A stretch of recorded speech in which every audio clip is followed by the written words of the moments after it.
Assalamualaikum warahmatullahi wabarakatuh. Sobat RH sekalian, jumpa lagi kita di channel yang keren ini. Keren cadas.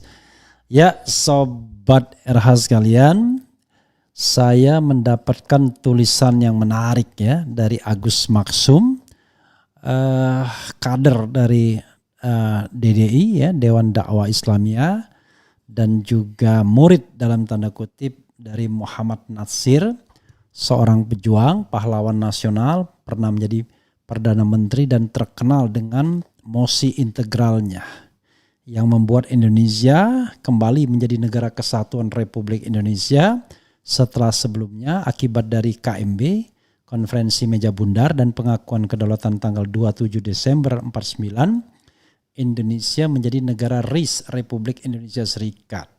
Tapi rupanya hanya bertahan beberapa bulan, dan dengan mosi integral dari Muhammad Natsir, kemudian Indonesia menjadi negara kesatuan kembali.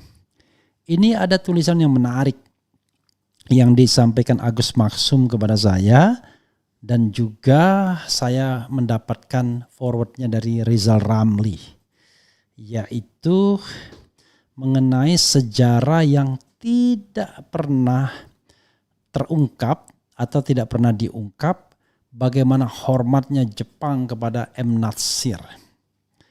Sehingga kematian Natsir bagi Perdana Menteri Jepang Kiichi Miyazawa ya, pada saat Natsir meninggal sama atau bahkan lebih berat dari bom atom di Hiroshima dan Nagasaki. Why?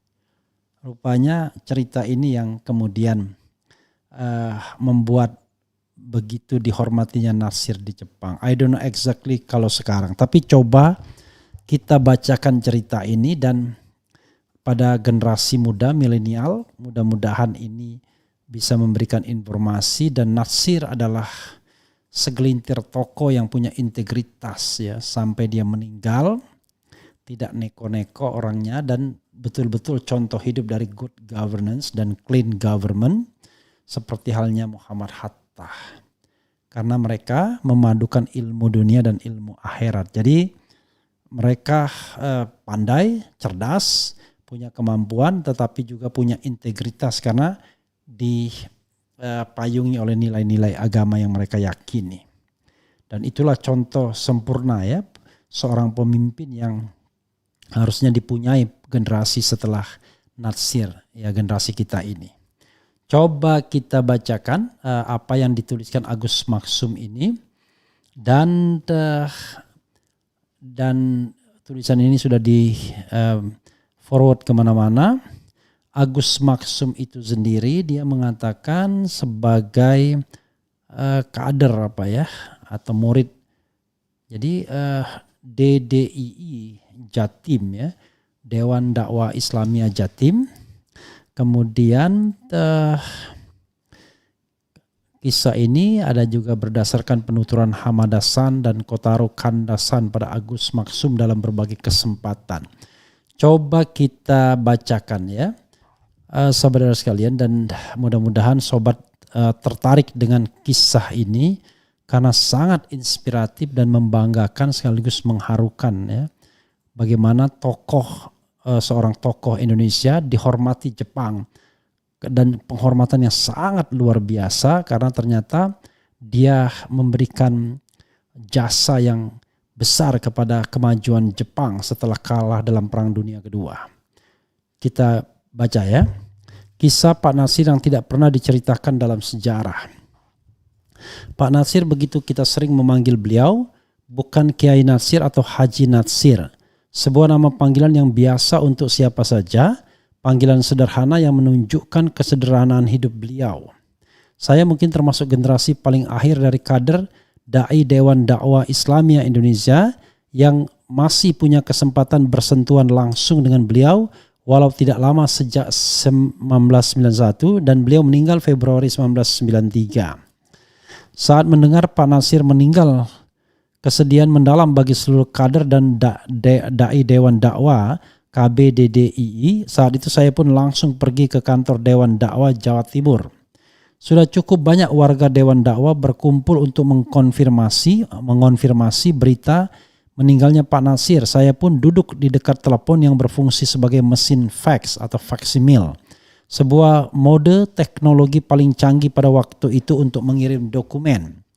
Telepon berdering tak henti-henti menanyakan kabar meninggalnya Pak Natsir.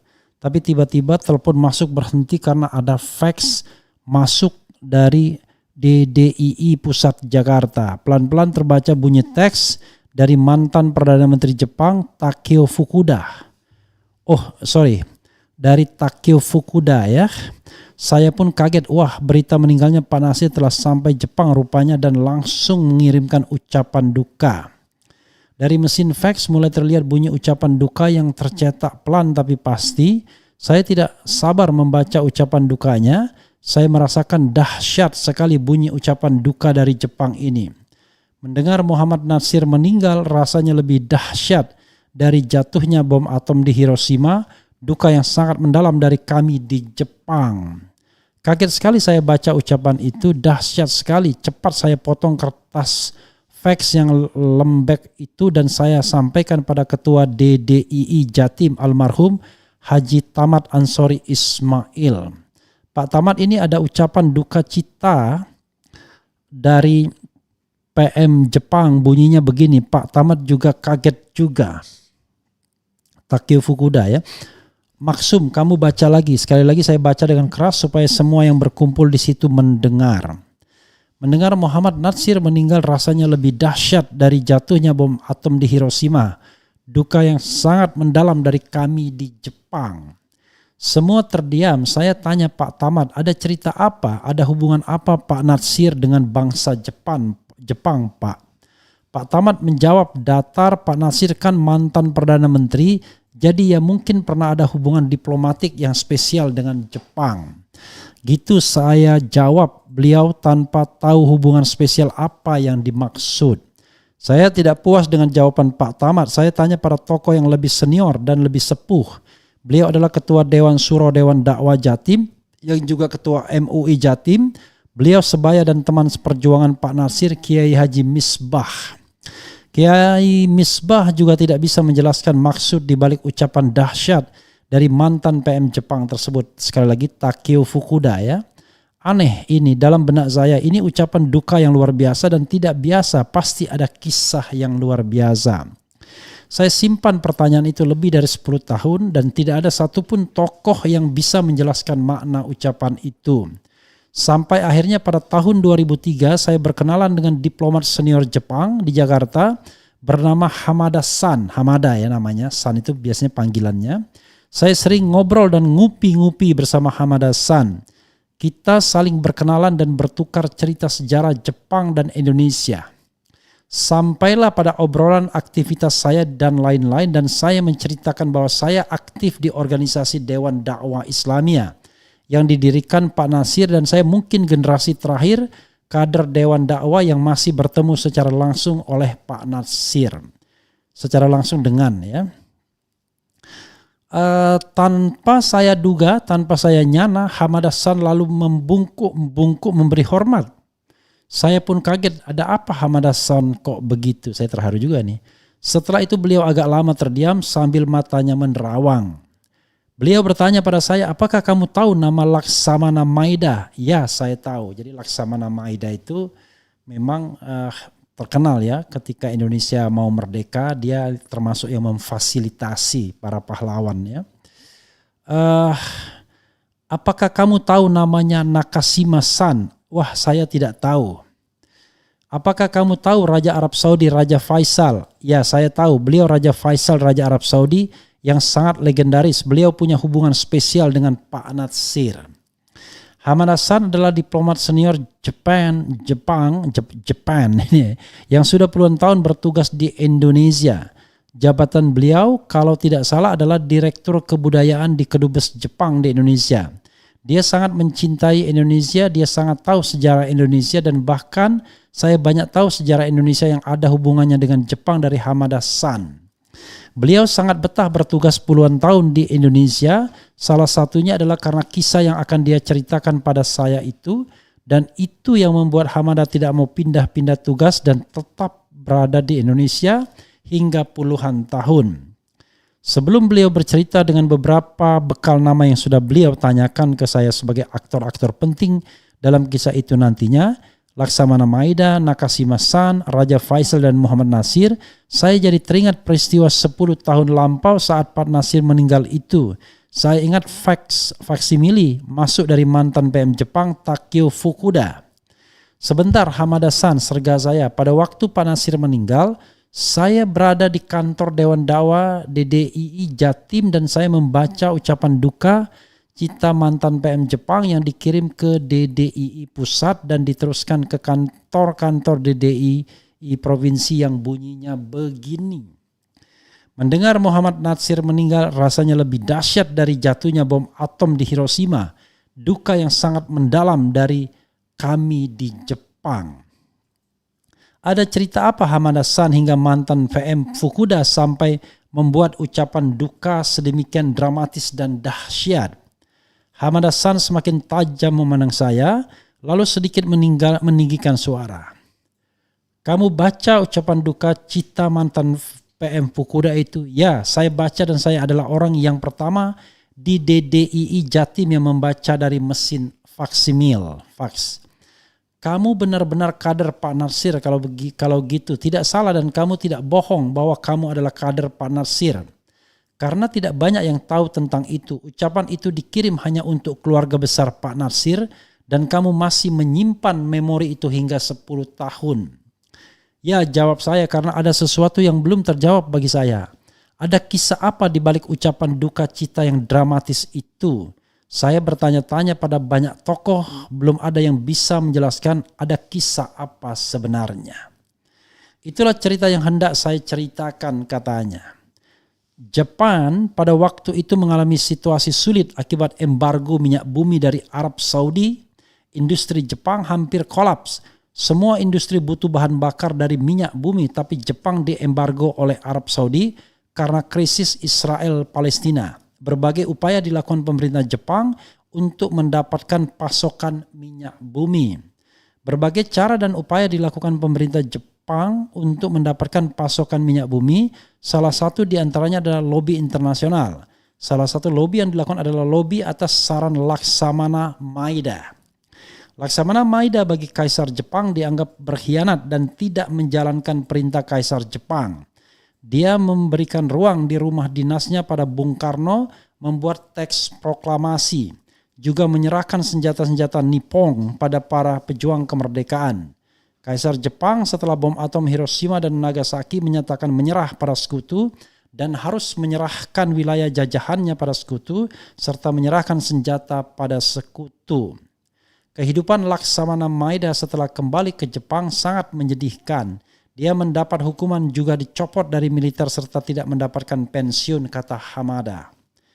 Namun melihat kondisi industri Jepang yang hampir kolaps, Laksamana Maida memberikan usul dan nasihat pada pemerintah Jepang. Dia menyarankan untuk mengirimkan utusan ke Indonesia.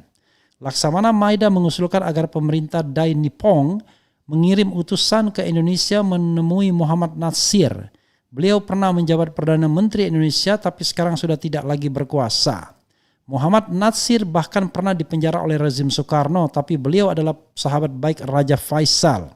Sampaikan kesulitan Jepang dan minta agar Pak Nasir bersedia melobi Raja Arab Saudi agar Raja Faisal bersedia membuka embargo minyak ke Jepang. Sebenarnya pemerintah Jepang tidak begitu percaya dengan usulan Maida. Namun karena berbagai cara telah ditempuh dan tidak mendapatkan hasil, apapun upaya lobby yang masih bisa dilakukan ya dicoba saja. Pemerintah Jepang, dia tulis Japan ya, menugaskan pada orang yang namanya Nakashima San untuk menyampaikan pesan PM Jepang pada Pak Nasir. Menurut Hamada San, Hamada Shang bacanya ya, misi ini sebenarnya tidak terlalu diharapkan berhasil. Seseorang yang tidak lagi berkuasa, tidak lagi pegang jabatan PM dan bahkan pernah dipenjara, apa ia memang bisa berbuat sesuatu yang besar, kata Hamada San. Nakashima pun terbang ke Indonesia dan atas bantuan banyak pihak akhirnya Nakashima San bisa bertemu Pak Nasir. Nakashima menyampaikan pesan pemerintah Jepang agar Pak Natsir bisa membantu Jepang mendapatkan pasokan minyak dari Arab Saudi tanpa menanggapi dan tanpa berkata-kata apa-apa terhadap permintaan pemerintah Jepang itu Pak Natsir katanya langsung menulis dalam secari kertas dengan huruf Arab berbahasa Arab dan tidak panjang. Kurang lebih hanya setengah halaman, lalu melipatnya dan Pak Natsir sampaikan pada Nakashima untuk membawa surat ini pada Raja Arab Saudi, Raja Faisal. Nakashima tidak tahu itu surat apa bunyinya, apa isinya, juga cuma pendek dan berhuruf Arab serta berbahasa Arab. Ini ada beda sedikit ya dari yang saya baca yang disampaikan oleh Rizal Ramli. Nanti kita lihat ya, tapi inti dari tulisan ini ya, itu susahnya kalau dia membacakan sesuatu yang jangan ada perbaikan ya. Berbekal secari kertas dari Pak Natsir, Nakashima mengabarkan pada diplomat Jepang di Arab Saudi bahwa dia akan menemui Raja Faisal untuk menyampaikan sepucuk surat dari Pak Natsir. Raja Arab Saudi sangat menghormati Pak Natsir dan menyambut baik serta menunggu kehadiran orang Jepang yang membawa pesan Pak Natsir. Nakashima sampai di Arab Saudi disambut baik dan dengan mudah bisa bertemu Raja Faisal serta menyerahkan surat dari Pak Natsir. Raja Faisal membaca surat Pak Natsir dan langsung memenuhi permintaan Pak Natsir dalam surat itu, yaitu mengirim minyak ke Jepang. Raja Faisal mengatakan pada Nakashima, Arab Saudi akan mengirimkan minyak ke Jepang melalui Indonesia, akan diatur minyak dikirim ke Indonesia dan selanjutnya akan mengirimkan ke Jepang, begitu skemanya. Nakashima terperangah. Hanya sepucuk surat yang dia tidak tahu apa isinya dari seseorang yang pernah mendekam di penjara, tak lagi berkuasa, Jepang akan mendapatkan pasokan lagi minyak dari Raja Minyak Dunia kembali, serta mengakhiri embargo. Cerita berlanjut pada realisasi pengiriman minyak Arab Saudi ke Jepang melalui Indonesia dan selanjutnya industri Jepang mulai bangkit. Berbagai industri otomotif Jepang merajai pasar dunia, sebut saja Honda, Toyota, Suzuki, Mitsubishi, dan lain-lain. Industri Jepang bangkit atas jasa baik Pak Natsir, kata Hamada. Satu hal yang membuat bangsa Jepang sangat hormat pada Pak Natsir adalah tidak ada satupun hadiah dari pemerintah Jepang yang diterima Pak Natsir. Nah, itu ya kehebatan Pak Natsir ya. Semua hadiah dikembalikan, bahkan pemerintah Jepang kesulitan untuk bisa memberikan imbal jasa pada Pak Natsir karena Pak Natsir berpesan pada keluarga untuk tidak menerima apapun dari pemerintah Jepang. Dan bahkan Pak Natsir tidak pernah bercerita tentang surat itu pada siapapun di Indonesia. Itulah sebabnya tidak ada tokoh Indonesia atau tokoh Dewan Dakwah yang tahu tentang kisah itu. Dan itulah makanya Jepang sangat berduka sangat dalam, bukan hanya pemerintah tapi bangsa Jepang merasa ada ledakan bom atom yang lebih dahsyat dari bom atom Hiroshima mendengar M. Natsir meninggal. Itu bukan ucapan dramatis seperti kamu bilang. Itulah perasaan hati kami atas meninggalnya Muhammad Natsir waktu itu, kata Hamada San mengakhiri cerita. Saya pun mendengarkan kisah itu tanpa sedikit pun menyelah. Hanya diam terpaku mendengarkan penjelasan yang tertunda 10 tahunan itu. Agus Maksum, DDII, Dewan Dakwah Islamiyah Indonesia Jatim. Ya. Kemudian ada catatan, kisah ini berdasarkan penuturan Hamada San dan Kotaro Kandasan pada Agus Maksum dalam berbagai kesempatan. Terima kasih Pak Lukman Hakim, sekretaris pribadi Pak Natsir, yang telah memberikan catatan kritis, Cak Kolis yang meneruskan catatan Pak Lukman Hakim, dan Ustadz Dr. Adian Husaini, Ketua DDII, yang mendorong untuk mengumpulkan semua cerita terkait agar bisa dibuat konstruksi ceritanya. Cak Rosdiansyah yang mengakses data-data di perpustakaan Hawaii University melalui putranya Mas Reza yang sedang menempuh S2 di sana. Ya, Sobat Era sekalian, itu ya Sobat Era sekalian yang kita harus pahami informasinya ya, luar biasa ini. Ada versi sedikit berbeda ya tapi no big deal, tidak terlalu banyak bedanya ya. Mungkin ada perubahan sedikit dari Agus Maksum yang bersangkutan, tetapi ini adalah cerita yang menarik ya. Generasi baru mungkin tidak mengenal siapa itu M. Natsir. Mereka lebih mengenal Soekarno, Hatta ya. Tetapi M. Natsir adalah salah seorang pahlawan ya, yang banyak jasanya pada Indonesia, dan salah satu jasa yang paling utama adalah mosi integral. Ya, mosi integral Natsir. Dari ketika saya baca di Rizal Ramli, ya, ada tentang mosi integral tersebut, ya, yang disampaikan ke saya, ya. Jadi saudara sekalian, menarik ya apa yang disampaikan oleh atau diceritakan oleh Agus Maksum itu. Coba kita buka sedikit M. Natsir, ya, biar kita saya pun sebenarnya tidak terlalu mendalam juga mengetahui tentang M. Natsir, karena saya juga tidak terlibat dengan organisasi apapun, itulah saya, ya, independen saja. Ini ya, Muhammad Natsir adalah seorang ulama, politikus dan pejuang kemerdekaan Indonesia. Ia merupakan pendiri sekaligus pemimpin partai politik Masyumi dan tokoh Islam terkemuka Indonesia. Jadi ini patron Masyumi, ya. Kelahiran 17 Juli 1908, Alahan Panjang, meninggal 6 Februari 1993 Jakarta. Usianya alhamdulillah panjang juga ya, dalam usia 85 tahun meninggalnya. Partai Majelis Syuro Muslimin Indonesia atau Masyumi, jabatan Perdana Menteri Indonesia dari tahun 50 ke 51, dan yang paling monumental itu adalah dia mosi integral yang membuat Indonesia kembali menjadi negara kesatuan kembali, ya. Itu yang paling jasanya yang tidak akan dilupakan, ya. Ketika Indonesia menjadi negara serikat, lalu kemudian ada mosi integral Natsir yang membuat kemudian Indonesia menjadi negara kesatuan kembali. Kemudian